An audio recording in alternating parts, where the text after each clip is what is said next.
OK, alors aujourd'hui, on plonge dans une guerre. Une guerre complètement invisible, mais aux enjeux énormes, qui se déroule à l'intérieur de nous à chaque instant. C'est l'histoire fascinante de notre système immunitaire. Faut savoir que le corps est constamment attaqué. La question, c'est donc, comment est-ce que cette défense, qui est incroyablement sophistiquée, arrive à nous protéger jour après jour? Allons voir ça de plus près. Bon, pour bien comprendre la défense, il faut d'abord savoir qui est l'attaquant. Notre histoire commence donc avec l'invasion, un assaut constant mené par toute une armée d'envahisseurs microscopiques. L'ennemi principal dans notre histoire, c'est le pathogène. C'est le nom scientifique pour n'importe quel organisme qui peut nous rendre malades. Et ils sont littéralement partout. Ils se propagent de façon super commune, une toux, un éternuement, qui peut d'ailleurs projeter des microbes à plus de 100 km à l'heure, ou même un simple contact physique. Alors, face à cette menace de tous les instants, comment le corps réagit-il en premier? C'est là que la première ligne de défense entre en jeu. On peut voir ça un peu comme les murs d'un château, une barrière qui n'est pas très spécifique, mais qui est toujours sur le qui-vive. Imaginons le corps comme un château fort. La peau, c'est le mur d'enceinte. On parle de près de 2 mètres carrés de remparts solides vraiment difficiles à pénétrer. Puis, les ouvertures, comme la bouche ou les yeux, sont protégées par des sortes de pièges chimiques. La salive, le mucus, les larmes, tout ça contient des enzymes qui agissent un peu comme de l'huile bouillante sur les envahisseurs. Mais qu'est-ce qui arrive si un ennemi réussit à passer à travers les murs? Mettons avec une coupure. C'est là que le corps sonne l'alarme. C'est ce qu'on appelle la réponse inflammatoire. La zone devient rouge, elle enfle. C'est parce que le corps envoie d'urgence ses gardes, les globules blancs, pour aller neutraliser la menace immédiatement. Le point vraiment important à retenir ici, c'est qu'il y a 2 grandes divisions dans notre armée immunitaire. D'un côté, on a le système inné. C'est comme la garde de la ville. Rapide, toujours prête, mais pas très spécialisée. De l'autre côté, il y a le système adaptatif. Lui, c'est nos forces spéciales. Beaucoup plus lent à se mobiliser, mais incroyablement précis. Et surtout, il a une mémoire. On arrive maintenant au deuxième acte.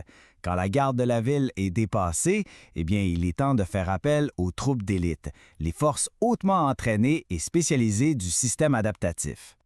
Alors, voici le premier type de spécialiste, la cellule B. Il faut penser à ça comme à une usine d'armement mobile. Son seul et unique but, c'est de produire des armes sur mesure qu'on appelle les anticorps et qui sont conçues spécifiquement pour un ennemi en particulier. Et voici le deuxième spécialiste, la cellule T. Elle a 2 grands rôles. Il y a les cellules T auxiliaires, qui sont comme les généraux. Elles coordonnent l'attaque, elles donnent les ordres. Et puis, il y a les cellules T tueuses. Elles, ce sont les assassins d'élite, qui chassent et qui éliminent nos propres cellules quand elles ont été compromises par l'ennemi. Mais comment ces armes peuvent-elles être si précises? C'est grâce à un mécanisme qu'on compare souvent à une clé et une serrure. Chaque anticorps est conçu pour s'adapter parfaitement à une seule forme d'antigène qui est en fait la signature moléculaire de l'envahisseur. Une fois qu'il est verrouillé dessus, l'anticorps marque le pathogène, ce qu'il le désigne pour être détruit. Le système adaptatif, il a 2 grandes stratégies. La première, c'est l'immunité humorale. C'est une guerre à grande échelle qui se déroule dans les os du corps, le sang et la lymphe, en utilisant un véritable déluge d'anticorps, un peu comme des missiles à tête chercheuse.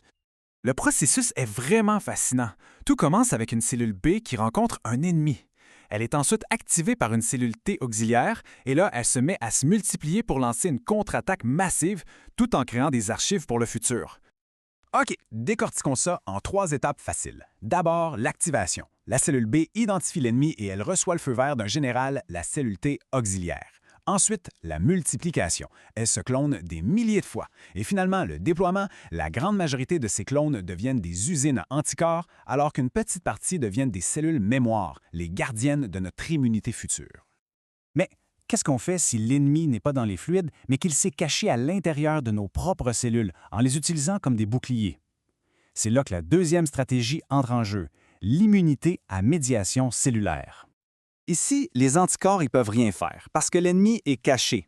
Il faut un contact direct. Ce sont les cellules T, nos fameux assassins d'élite, qui vont patrouiller, inspecter nos propres cellules et éliminer celles qui ont été transformées en usines à virus. Encore une fois, décomposons l'action. Mobilisation, une cellule T reconnaît une de nos cellules comme étant compromise.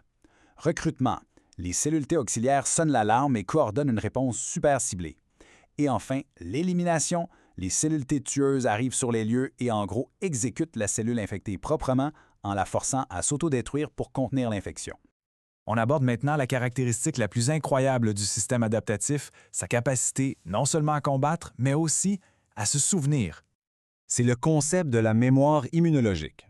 Après une première bataille, le système ne repart pas à zéro, pas du tout.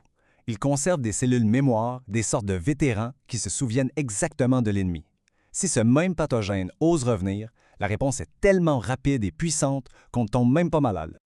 Cette idée de mémoire, c'est la clé pour comprendre une des plus grandes avancées de la médecine. Comment peut-on entraîner notre armée immunitaire d'avance? Eh bien, c'est exactement ce que font les vaccins. Un vaccin, au fond, c'est un programme d'entraînement pour nos forces spéciales. On présente au corps une version inoffensive de l'ennemi, juste assez pour que le système immunitaire puisse étudier ses antigènes, apprendre à le reconnaître et préparer toutes ses défenses, mais sans jamais avoir à subir la vraie maladie. Parlons rapidement d'une idée fausse qui circule souvent. Certains pensent que si une maladie est devenue rare, on n'a plus besoin de se faire vacciner. Mais en réalité, c'est justement grâce à la vaccination continue que ces maladies restent rares. Si on arrêtait, on leur ouvrirait grand la porte pour qu'elles reviennent. Un autre point important, l'immunité n'est pas toujours permanente. Pour certains virus qui mutent tout le temps, comme celui de la grippe, le vaccin de l'année passée ne reconnaîtra pas la nouvelle version. C'est pour ça qu'un rappel, donc un entraînement mis à jour, est nécessaire chaque année pour que nos défenses restent au sommet de leur forme. On termine avec cette réflexion. Le système immunitaire est un vrai chef-d'œuvre de complexité et d'efficacité. Aujourd'hui, on commence à peine à apprendre comment diriger cette puissance, avec des domaines comme l'immunothérapie. La question, ce n'est plus seulement de savoir comment elle nous défend, mais comment on peut l'aider à nous défendre encore mieux. L'aventure ne fait que commencer.